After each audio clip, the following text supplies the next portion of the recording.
gustaría hablarte un poquito sobre aquello que Satanás está tratando de lograr con tu vida en esta mañana. Aquello en lo que Satanás está centrando toda su fuerza, está poniendo toda su atención para lograr en tu vida. Aquello que Satanás viene maquinando, viene intentando desde el principio del tiempo hasta el final del tiempo. Y eso es que Satanás quiere alejarte de Dios. Eso es algo que Satanás, si te fijas, ha venido haciendo desde Génesis hasta Apocalipsis. Podemos encontrar en la Biblia muchos momentos donde Satanás ha ido poniendo cosas, ha ido trazando planes, ha ido poniendo su mano de muchísimas maneras, pero el fin común que tienen todas esas cosas, si te das cuenta, es alejarte de Dios. Satanás va a utilizar muchísimas cosas, lo ha hecho muchísimo y lo va a seguir haciendo, pero todas ellas son para separarte de Dios. Es para alejar la creación del Creador.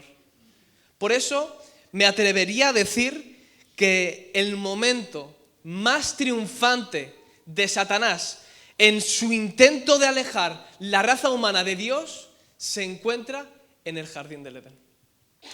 Porque en el jardín del Edén es donde hubo la mayor división entre la raza humana y Dios. Ahí se produjo una separación entre Dios y el ser humano. Porque dice Génesis capítulo 3, verso 8, que Dios se paseaba en medio del jardín. Y todos no sabemos la historia. Dios pone a Adán y Eva en medio de un paraíso y les dice que pueden comer de todos los árboles que hay, puede tomar el fruto que quiera, podían disfrutar de la compañía de los animales, podían hacer lo que quisieran. Vivían en medio de un paraíso y Dios estaba en ese paraíso. Lo que hacía el jardín del Edén el lugar mejor, en el lugar donde tú podías disfrutar más, era el hecho de que Dios se encontraba en ese lugar. Ahí era donde el ser humano y Dios podían coexistir, ponme atención, juntos y podían disfrutar la compañía el uno con el otro. Dios se paseaba en medio del jardín. Pero todos no sabemos la historia. Viniendo la serpiente, engañó a Eva, Eva le dio de comer del fruto prohibido a Adán y juntos cayeron en desobediencia. Y en ese momento Satanás puso algo en la carne del hombre que conocemos como pecado. El pecado en aquel momento separó la raza humana de Dios. El pecado en aquel momento de alguna manera hizo que la relación entre Dios y los hombres no volviera a ser la misma. En ese momento Satanás puso un velo que te impedía acercarte a Dios. Satanás puso un acta de decreto que te era contraria y te impedía acercarte a tu Creador. Satanás separó el hombre de Dios por medio de la desobediencia y eso fue algo que marcó para siempre la historia de la humanidad. Porque en esta mañana podemos disfrutar la presencia de Dios, pero no es lo mismo que había en el jardín del Edén. Pero tenemos la promesa de Dios de que allí en el cielo podremos volver a pasear con Dios, podremos volver a disfrutar de la compañía de Dios como puedo disfrutar yo de tu compañía en esta mañana.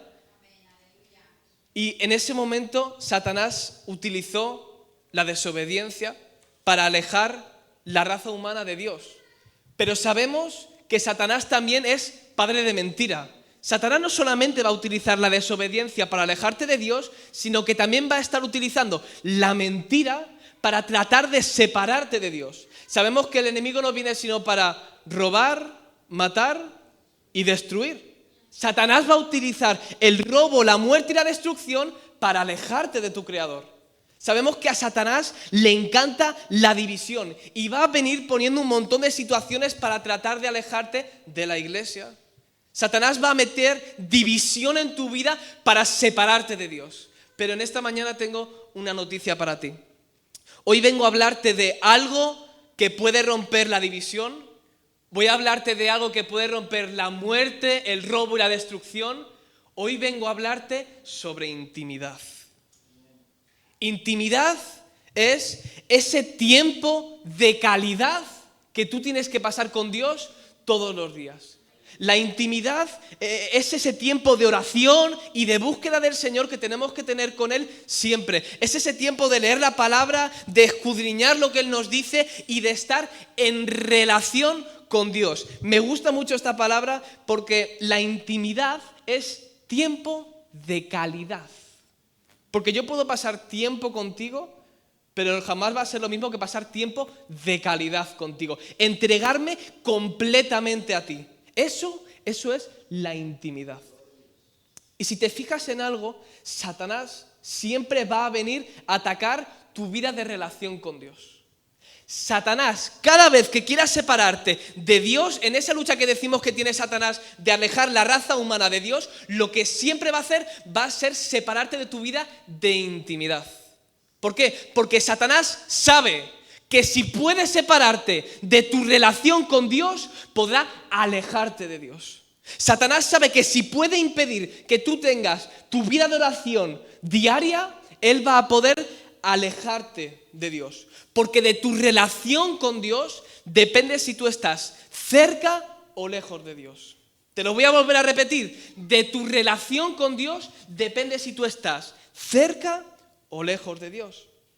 Por eso, si te fijas, aquellos momentos en los que tú te has sentido más cerca de Dios coinciden con aquellos momentos en los que has pasado más tiempo de calidad con Dios.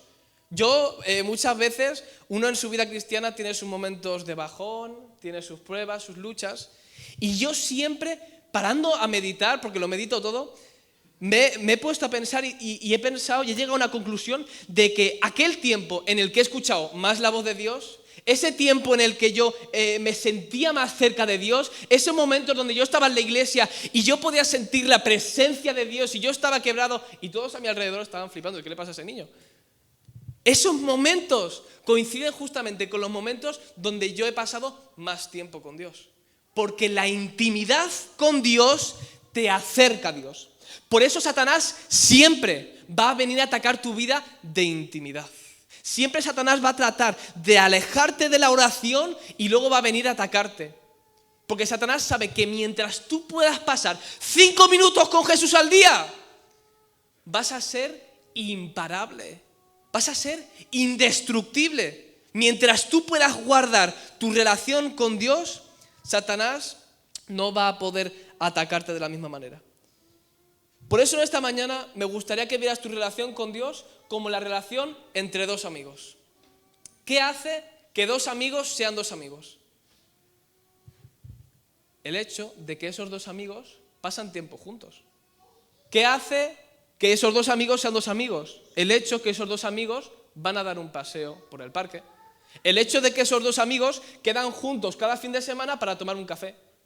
El hecho de que esos dos amigos pasen tiempo de calidad juntos hacen que esos dos amigos estén unidos. Pero vamos a llevarlo un poquito más allá. Una pareja. ¿Qué hace que una pareja sea una pareja? El hecho de que esa pareja van a dar un romántico paseo por la playa.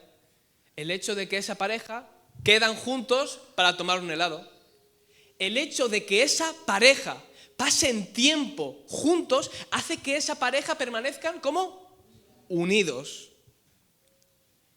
Pero nosotros muchas veces pasamos tiempo con Dios y nos sentimos bien, nos sentimos gozosos, nos sentimos que estamos cerca de Dios y eso nos gusta. ¿Por qué? Porque pasar tiempo con alguien te acerca a esa persona.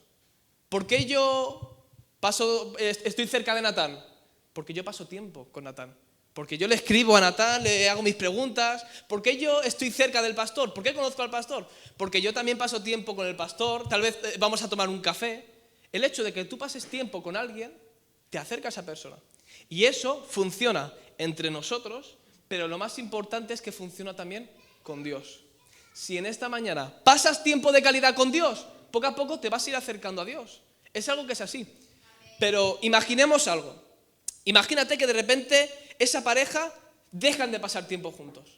Esa pareja tal vez él se busca un trabajo, ella se busca otro y dejan de tener tiempo de calidad juntos. ¿Qué pasaría si dejan de tomar café? Si dejan de ir a la playa, si dejan de dar un paseo tomando un helado. ¿Qué pasaría? que poco a poco esa relación acabaría rompiéndose. La falta de tiempo de calidad junto con alguien te aleja de esa persona. Poco a poco esa relación se acabaría enfriando y el uno del otro pues al final se acabaría rompiendo esa relación. Y hay algo que no entiendo de la iglesia hoy en día y es que se sorprende de estar lejos de Dios cuando no pasan tiempo con Dios. No entiendo cómo hay gente que se sorprende de no sentir la presencia de Dios, pero en su casa no son capaces ni de dedicarle 5 minutos a Dios. Veo gente que me dice, no, es que últimamente en la iglesia ya no siento tanto la presencia de Dios, eso es una iglesia que está fría. O es que en mi casa Dios ya no me habla como antes, ya no se me ponen los pelos de punta cuando busco al Señor. Y se sorprenden de estar lejos de Dios cuando no pasan 5 minutos con Jesús en un día. Cuando nos levantamos, nos arreglamos, llevamos a los hijos a la escuela, volvemos, vamos a trabajar, estamos con nuestro marido y llega la noche y nos echamos a dormir. ¿Y Dios dónde está? No, pero queremos estar cerca de Dios. Queremos que la presencia de Dios nos acompañe, que todo lo que tocamos con nuestras manos sea de bendición, que todo lo que pisemos con nuestros pies sea nuestro, pero no estamos dispuestos a pasar tiempo de calidad con Dios. ¿Cómo te sorprendes de estar lejos de Dios cuando no pasas tiempo con Dios? Por eso, tal vez, si en esta mañana te estás sintiendo lejos de Dios, si tal vez paras a pensar un poquito en tu vida y sientes que hace tiempo estabas más cerquita del Señor que ahora, tal vez sea porque no estás pasando tiempo de calidad con Dios. Tal vez tu falta de intimidad se encuentre la respuesta de por qué estás tan frío. Tal vez en tu falta de intimidad se encuentre la respuesta de por qué llevas tanto tiempo estancado como estás. Tal vez tienes años en la iglesia, pero sigues en la misma silla sentado. Tal vez tu vida no progresa y sientes que los demás van subiendo poquito a poco. Hay gente que empieza a servir en la iglesia, pero tú te encuentras en el mismo punto. Tal vez la respuesta a todo eso se encuentre en tu falta de intimidad. Por eso me gustaría que si te sientes así, te pararas un poquito a meditar en tu vida. Si tal vez en esta mañana sientes que ese primer amor que experimentamos una vez se ha enfriado, que ya no tengo la misma relación con Dios que antes, párate a pensar en cuando recién estabas convertido, cómo tú escudriñabas la Biblia durante horas y no te cansabas, y ponte a pensar en cómo estás ahora. Ponte a pensar en aquellos momentos donde tú orabas y podías pasar horas y horas buscando al Señor y después te ibas a la iglesia y seguías orando, pero ahora ya no eres capaz de hacerlo. Tal vez la respuesta a todo eso se encuentre en que has perdido tu vida de intimidad. Tal vez Satanás ha venido a atacarte de alguna forma, ha hecho alguna estrategia y te ha plantado alguna trampa para que tú dejes tu relación con Dios. Si es así, me gustaría que abrieras tu Biblia en el libro de Daniel, porque no eres el único que eres atacado por Satanás.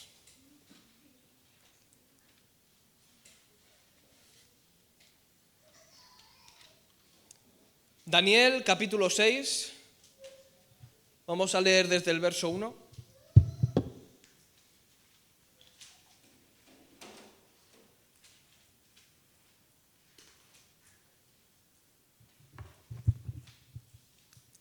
Si lo tienes, grita amén.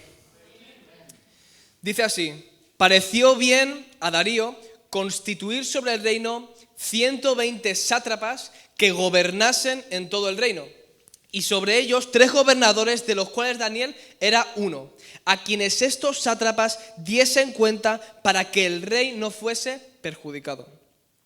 Pero Daniel mismo era superior a estos sátrapas y gobernadores, porque había en él un espíritu superior, y el rey pensó en ponerlo sobre todo el reino. Vamos a quedarnos ahí.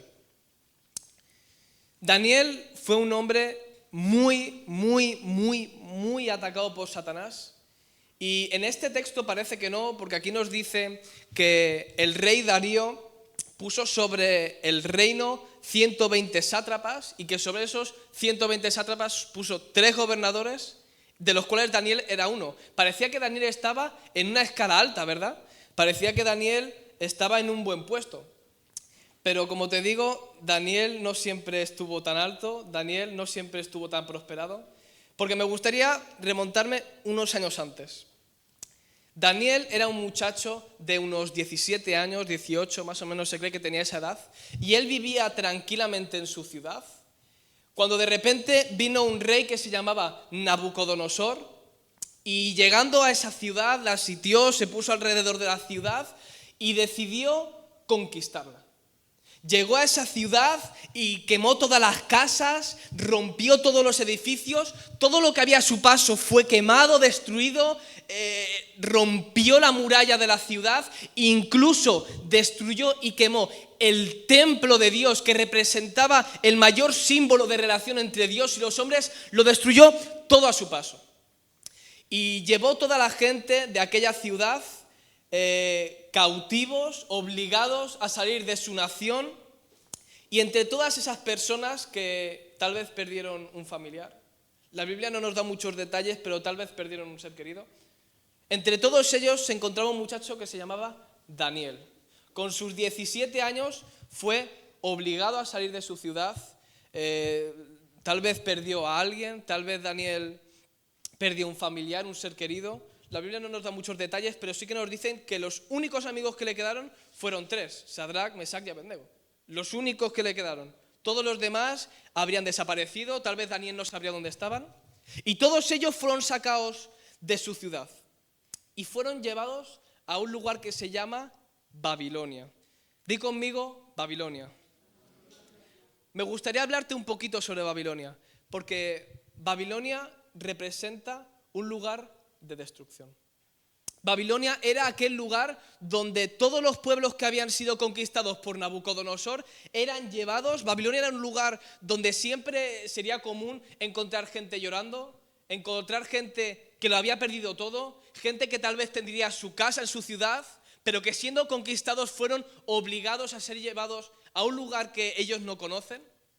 Babilonia representa un lugar de llanto, representa un lugar de tristeza. Y Daniel llega a Babilonia siendo un muchachito joven, y allí se encuentra con que en Babilonia se habla otra lengua, se come otra comida, en Babilonia tienen otras costumbres, en Babilonia se adora a un Dios diferente, y Daniel se encuentra en medio del caos, porque Babilonia era un lugar de caos, Babilonia era un lugar de destrucción y de muerte, y Daniel se encuentra en medio de ese lugar. Y Babilonia tiene una característica fundamental, tiene una característica que es que Babilonia te absorbe. Y por si no lo sabes, tú vives en Babilonia. Tú, de alguna manera, aunque no te lo creas, vives en Babilonia. Y te lo voy a demostrar. Porque Babilonia representa el mundo. Babilonia representa la aflicción, Babilonia representa el tiempo de prueba, Babilonia representa el sufrimiento que muchas veces tenemos, y todos de alguna manera vivimos en Babilonia. Porque Babilonia tal vez se encuentre en tu trabajo, tal vez una situación difícil que te encuentras todos los días, tal vez sea con un jefe que te habla mal, tal vez tu Babilonia se encuentre en tu hogar, tal vez tu Babilonia se encuentre en una situación que tienes con tus hijos. Tal vez tú quisieras que tus hijos se congregaran en la iglesia, no lo hacen. Tal vez sea tu marido, tu mujer. Tal vez tu Babilonia se encuentre en alguna de estas situaciones. Tal vez tu Babilonia se encuentre en una mala compañía que sabes que te está afectando para mal, pero no consigues dejarla.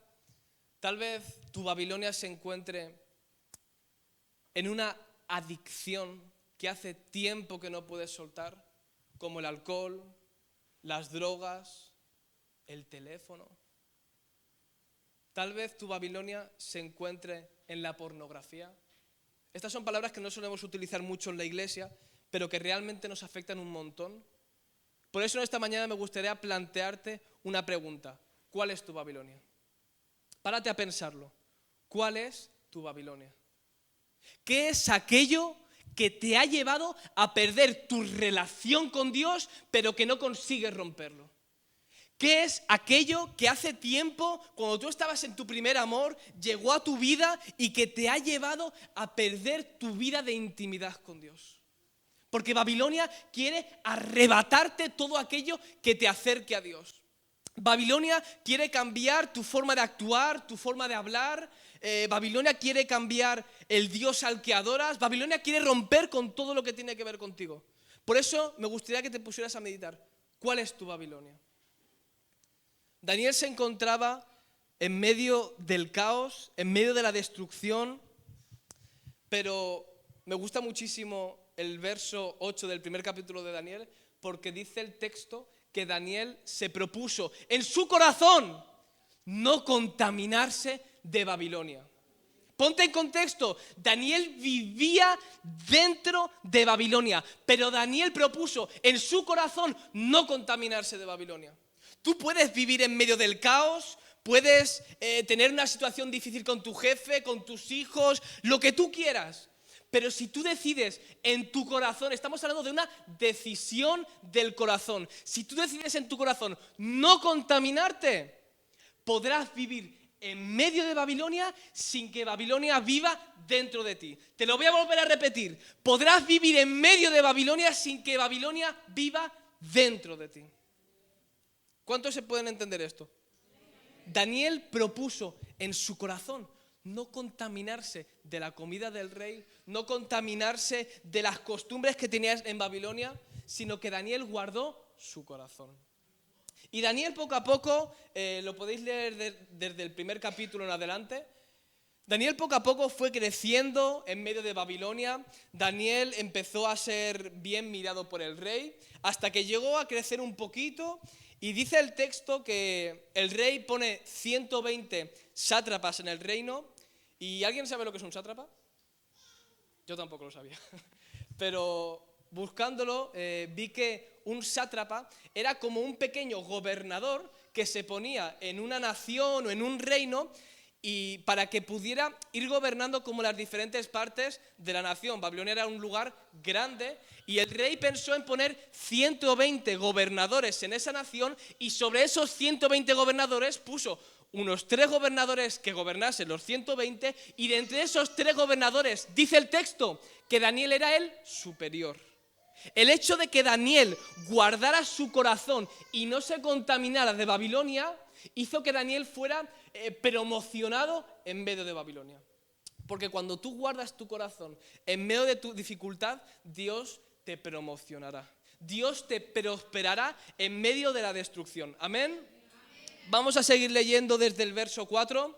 Dice así: entonces los gobernadores y sátrapas buscaban ocasión para acusar a Daniel en lo relacionado al reino, mas no podían hallar ocasión alguna o falta, porque él era fiel y ningún vicio ni falta fue hallado en él. Verso 5. Entonces dijeron aquellos hombres: no hallaremos contra este Daniel ocasión alguna para acusarle, si no la hallamos contra él en relación con la ley de su Dios. Hemos visto antes cómo Satanás ha metido todo tipo de pruebas a Daniel, lo ha sacado de su nación, lo ha separado de sus amigos, de su familia, lo ha metido en Babilonia, pero Daniel sigue siendo inmovible. Y Satanás, una vez más, en un intento desesperado de alejar a Daniel de Dios, dice el texto que estos sátrapas de alguna manera como que le cogieron algo de envidia a Daniel o le cogieron rabia y dice que buscaban alguna ocasión para que Daniel cayera. Yo imagino a todos ellos escondiéndose, espiando a Daniel, a ver qué Daniel hacía, a ver cómo Daniel se movía. Vamos a encontrar alguna situación para poder acusar a Daniel. Vamos a encontrar algo para decírselo al rey y que el rey quite a Daniel de gobernador. Pero es increíble, como dice el texto, que intentando encontrar alguna cosa para acusarle, no hallaron nada. Porque cuando tú guardas tu corazón de Babilonia, nada podrán acusarte, sino que intentando Satanás venir a atacarte, fracasará.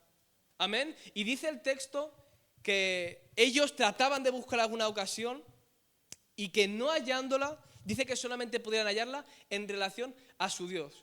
El único hecho que podría hacer caer a Daniel en medio de su puesto, era el hecho de que Daniel adoraba a un Dios que no era el que adoraban ellos. Daniel había propuesto en su corazón no contaminarse, y eso involucraba también que él iba a adorar a su Dios sin importar lo que dijeran los demás. Así que vamos a seguir leyendo el texto, verso 6. Entonces estos gobernadores y sátrapas se juntaron delante del rey y le dijeron así: Rey Darío, para siempre vive.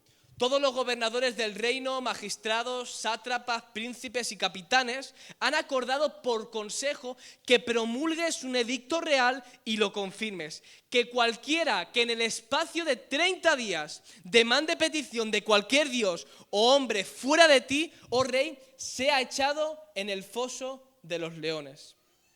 Ahora, oh rey, confirma el edicto y fírmalo, para que no pueda ser revocado, conforme a la ley de Media y de Persia, la cual no puede ser abrogada.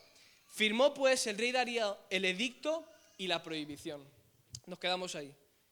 Ahora el rey dice que firma un edicto. Un edicto era como una ley, era un mandamiento que se impuso en esa nación, y el edicto se trataba de que cualquiera que adorara a otro dios que no era el de ellos, muriera comido vivo por leones.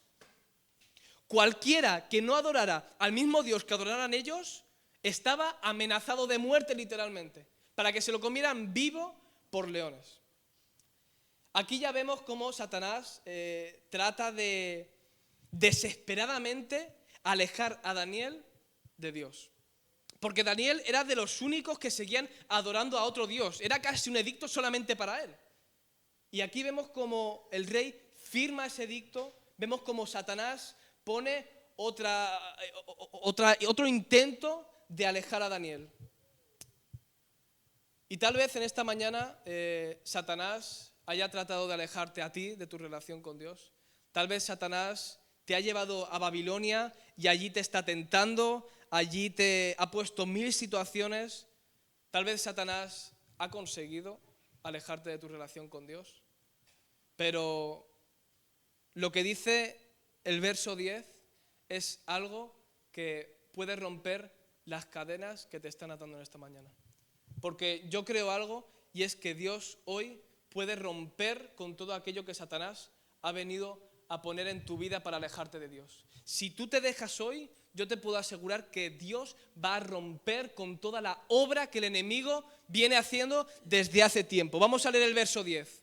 Cuando Daniel supo que el edicto había sido firmado, entró en su casa y, abiertas las ventanas de su cámara que daban hacia Jerusalén, se arrodillaba 3 veces al día y oraba y daba gracias delante de su Dios como lo solía hacer antes. Vemos cómo Daniel, en medio del edicto que Satanás había puesto, en medio de Babilonia, de todas las tentaciones, dice que Daniel arrodillaba 3 veces al día.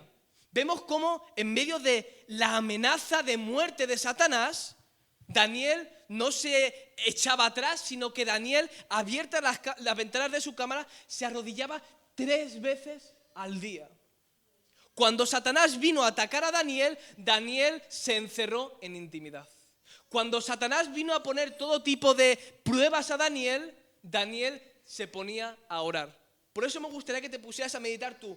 ¿Qué estás haciendo tú en medio del edicto que Satanás ha firmado en tu vida?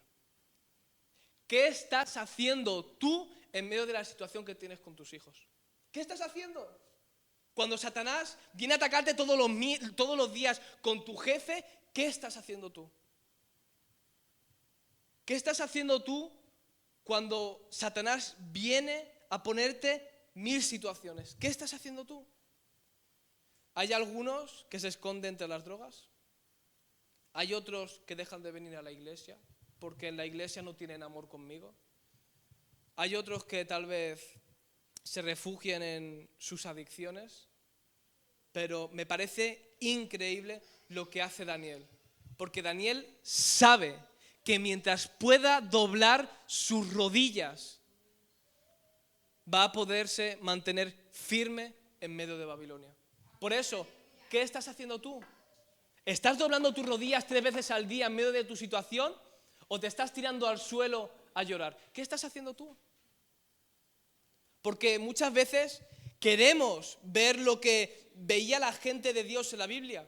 Muchas veces queremos ver los milagros que veía Elías, queremos ver la manifestación poderosa de Dios como la vio Pedro, pero muchas veces no queremos pagar el precio que pagaban ellos. Y yo una vez, orando, me acuerdo que le decía al Señor, Señor, yo quiero ver fuego descender del cielo como lo vio Elías.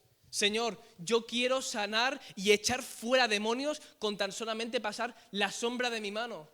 Dios, yo quiero que tú me hables como hablabas con Moisés.